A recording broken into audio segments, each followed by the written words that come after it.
días a todos y bienvenidos a esta nueva edición de UCB Actuel para nuestra comunidad hispanohablante.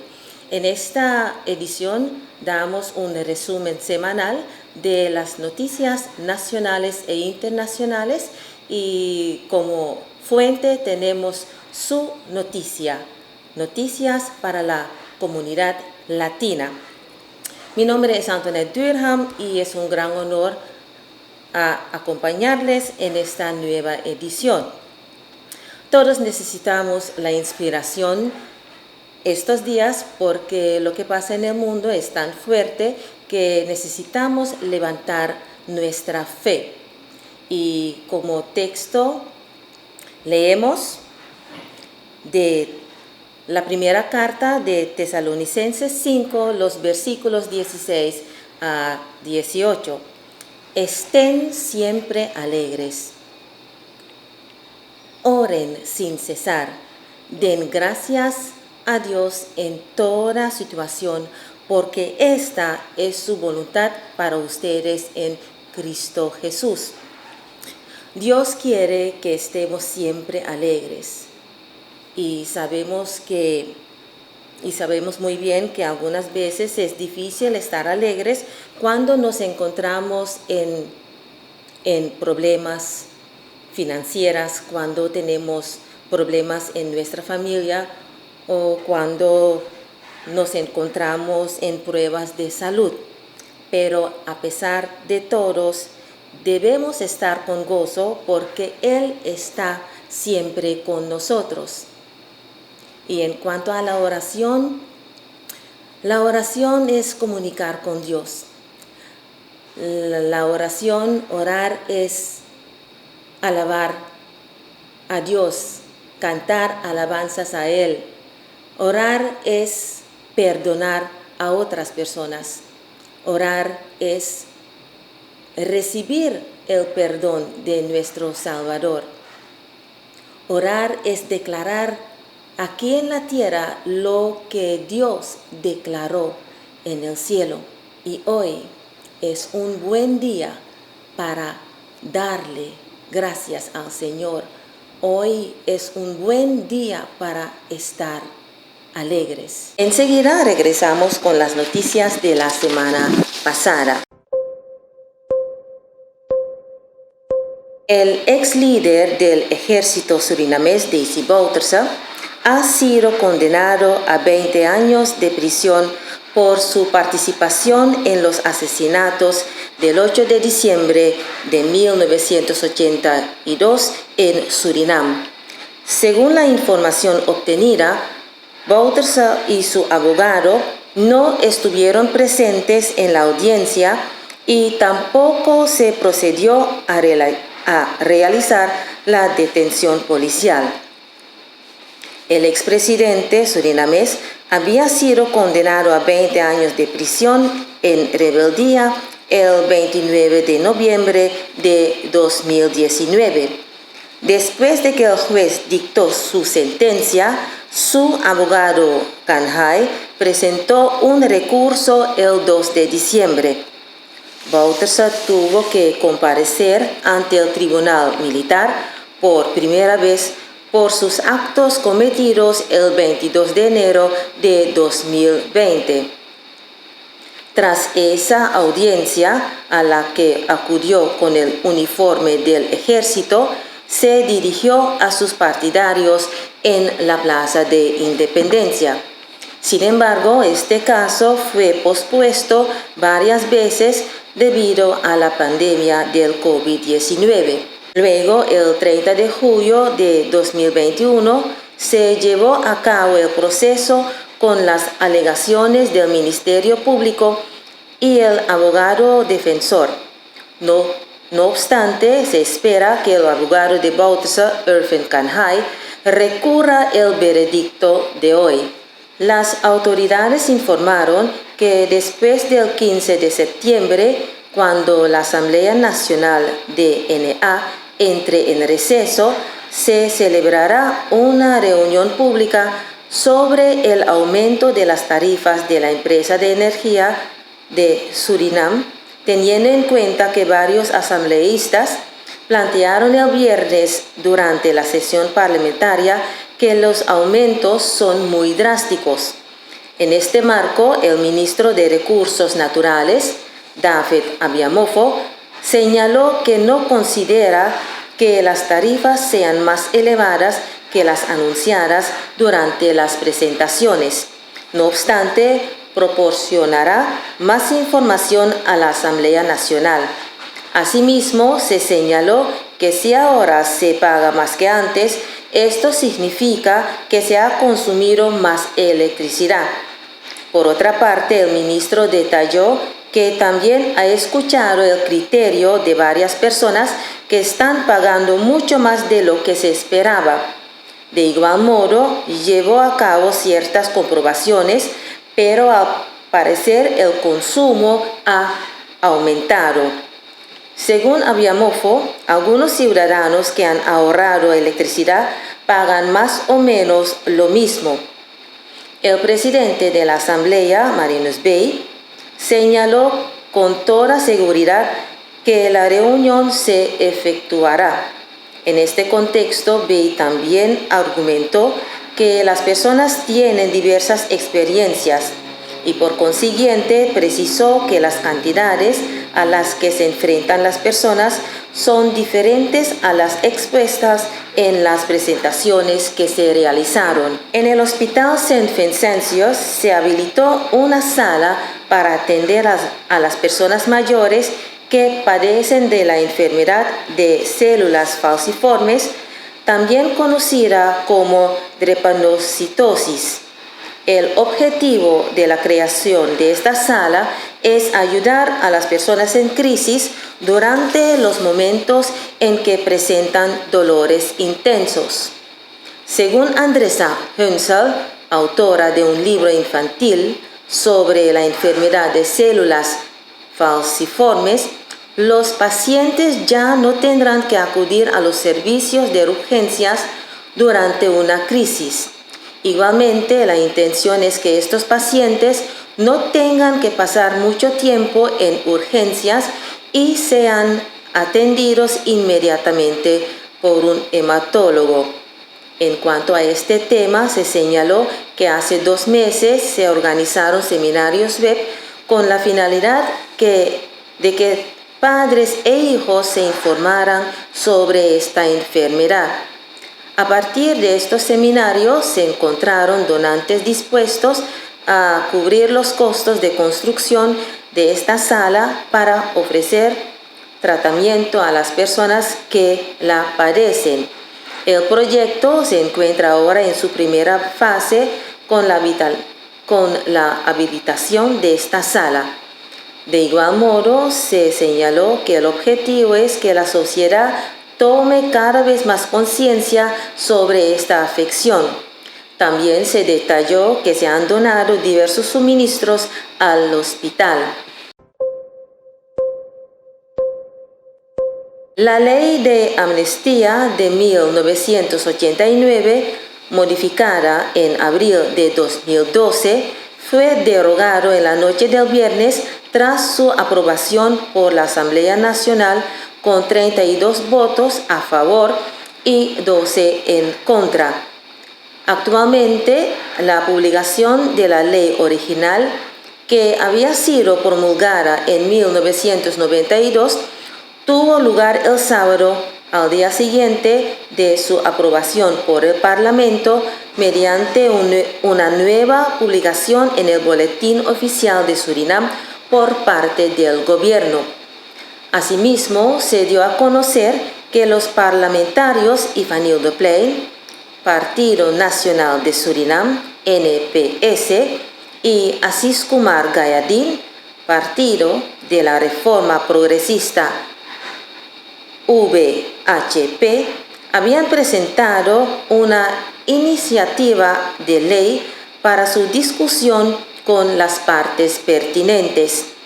El proyecto llegó después de que el Tribunal Constitucional dictaminara que la norma enmendada violaba la Constitución de Surinam y los tratados internacionales. Sin embargo, el Partido Democrático Nacional, NDP, no estaba de acuerdo con el procedimiento seguido por el Parlamento y por ello votó en contra. En este marco, el presidente de la Comisión de Reporteros, Mahendra Yogi, señaló que los miembros de la Asamblea habían solicitado al citado órgano jurisdiccional el año pasado, en virtud de la ley del Tribunal Constitucional, la revisión del proyecto de ley de amnistía en su versión modificada. En dicha revisión comprobaron que existe un problema de aplicación de la ley. La petición de los representantes de la sociedad parecía legítima, tras lo cual el Tribunal Constitucional estudió el asunto de acuerdo con sus competencias legales. El tribunal hizo su trabajo, efectuó la revisión que le correspondía y llegó a la conclusión de que la norma no es vinculante, es decir, que carece de carácter obligatorio, lo que significa que ahora le corresponde, de acuerdo con la Constitución, el Parlamento en este caso, que junto con el gobierno constituye el poder legislativo, corregir lo que no está correcto en esa ley de amnistía, enfatizó el presidente de la comisión. En los hospitales belgas, unos 2.500 empleados participaron en un estudio que demostró que las personas que recibieron la vacuna contra el COVID-19 de Moderna tenían más anticuerpos que sus colegas que recibieron la vacuna de Pfizer. Cuba, sumida en la peor crisis económica en 3 décadas, empezó a regular el uso de criptomonedas y otorgará licencias para proveedores de servicios que operen estas monedas según una resolución de su Banco Central de Cuba.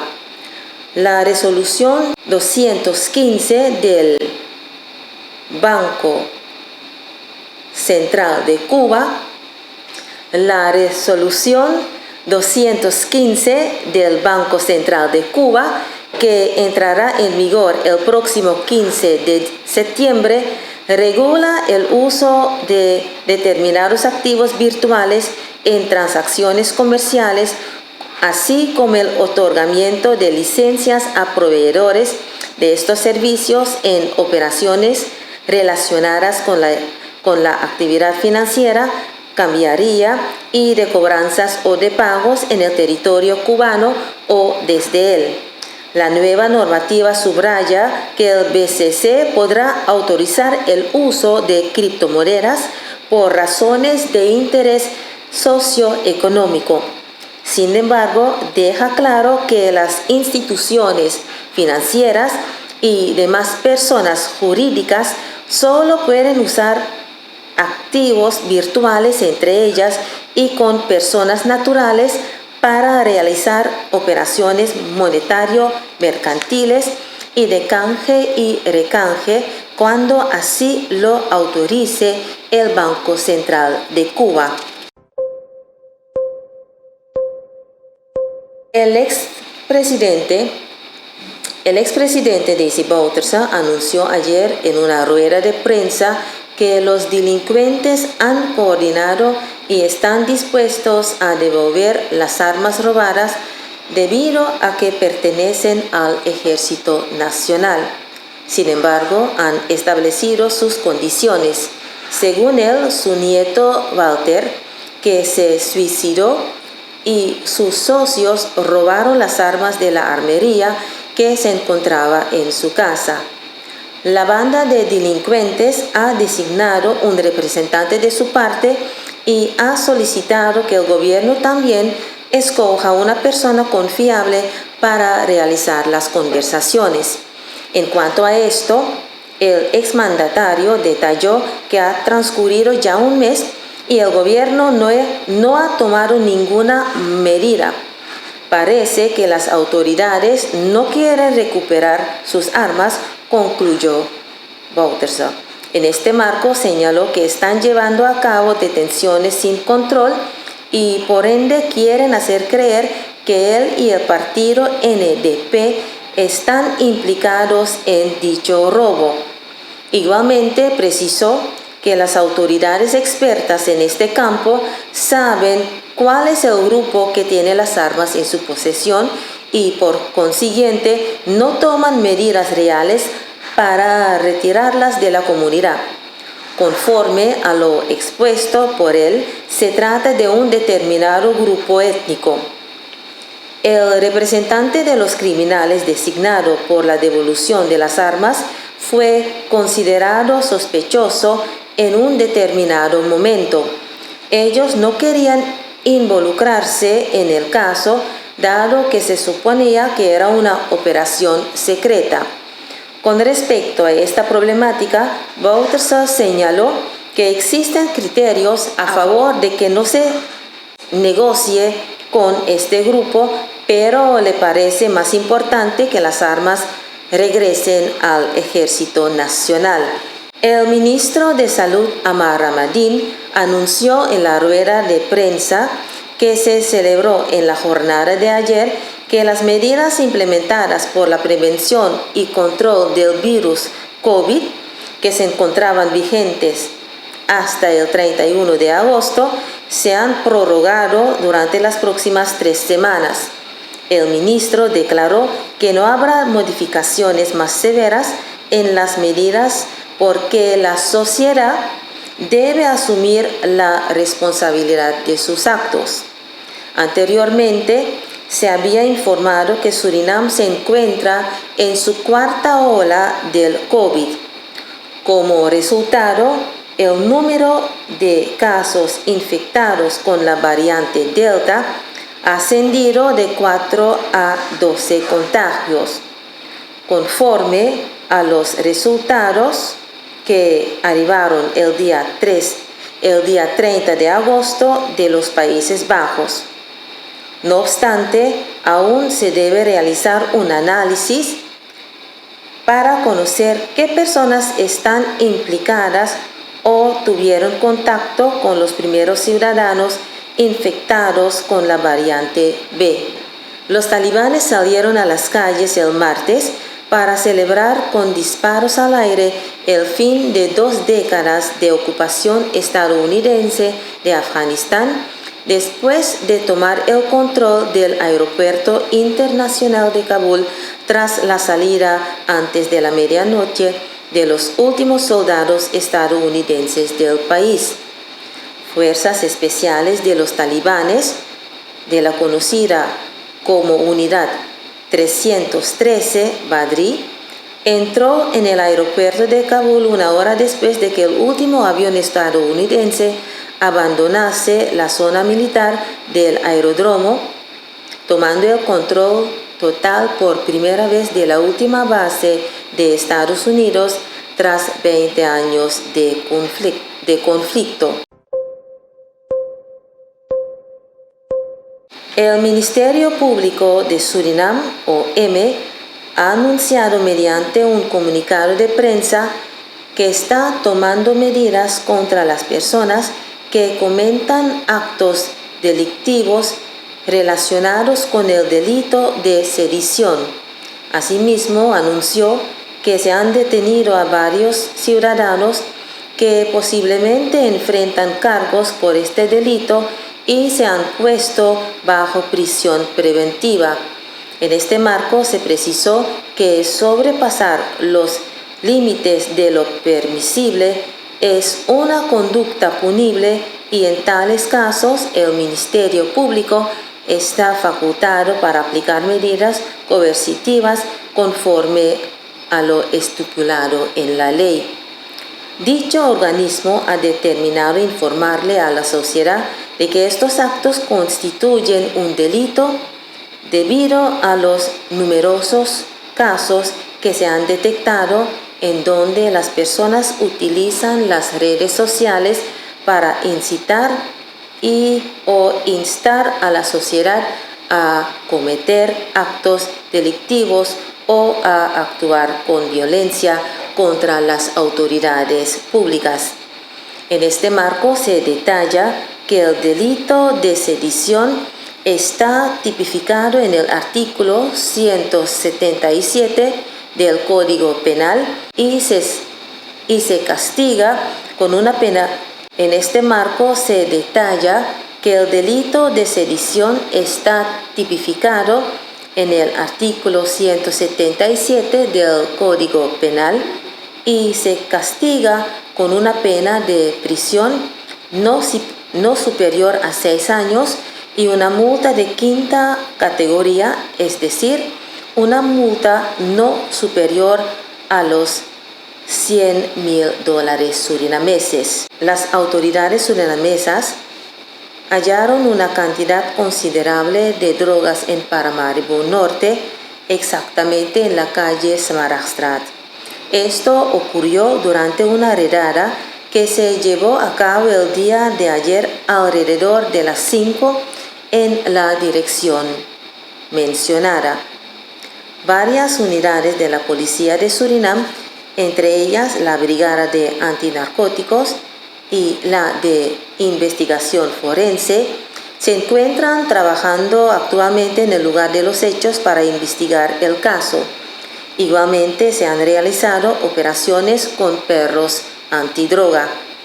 Según el medio de comunicación watercan.net, la droga se encontró en una furgoneta y se trata de varios cientos de kilos de cocaína. La semana pasada se presentaron las tarifas de consumo basados en el sistema tarifario modificado al último grupo de consumidores de energía. Como resultado, dichos consumidores han hecho varios comentarios y han presentado quejas en los últimos días. Estas reclamaciones han sido analizadas con más detalle por la Empresa de Energía de Surinam, EBS, y por ende se dividieron en dos categorías. Lectura estimada incongruente. La medición del consumo eléctrico se efectúa al menos una vez al mes. En el caso que no se realice la lectura, los datos de consumo se determinan y calculan a partir de los datos históricos consumo diario. Si el cliente tiene un patrón de consumo diferente en este periodo, el consumo calculado también variará, dando lugar a una factura de consumo diferente. Errores de lectura. En primer lugar, la lectura del contador de la luz se realiza de forma manual. Desgraciadamente, en ocasiones la lectura no siempre se hace con el mismo nivel de precisión, lo que significa que el consumo y los costos asociados pueden ser inconsistentes en algunos casos. Con relación a lo expuesto, dicha empresa le solicita a los usuarios que vigilen su consumo y que tengan una idea de cuánta electricidad consumen diario. Para ello, pueden registrar la medición del contador con la fecha o hacer una fotografía al contador donde se veía visible la lectura y enviar una información a través del número 175 o a los distintos centros de servicio. Igualmente pueden llenar un formulario de reclamación o transmitir la información personalmente. La Organización Mundial de la Salud, OMS, ha elevado la clasificación de la variante Mu como nueva variante de interés y por tanto dará seguimiento para saber si presenta mutaciones que afectan a la eficacia de las vacunas. Sobre Mu, la OMS ha indicado en su último informe epidemiológico haber registrado algunos reportes esporádicos de casos y algunos brotes más importantes en países de Sudamérica y Europa. Por el momento, la variante se ha detectado en casi 40 países, pero principalmente preocupa en Colombia, donde se identificó por primera vez y supone el 39% de los contagios, y en Ecuador. Sin embargo, su prevalencia global aún es menor al 0,1% de casos. Con esta noticia hemos llegado al fin de esta edición de resumen semanal de UCB Actual. Gracias a ustedes por habernos acompañado y con la voluntad de Dios nos vemos la próxima semana.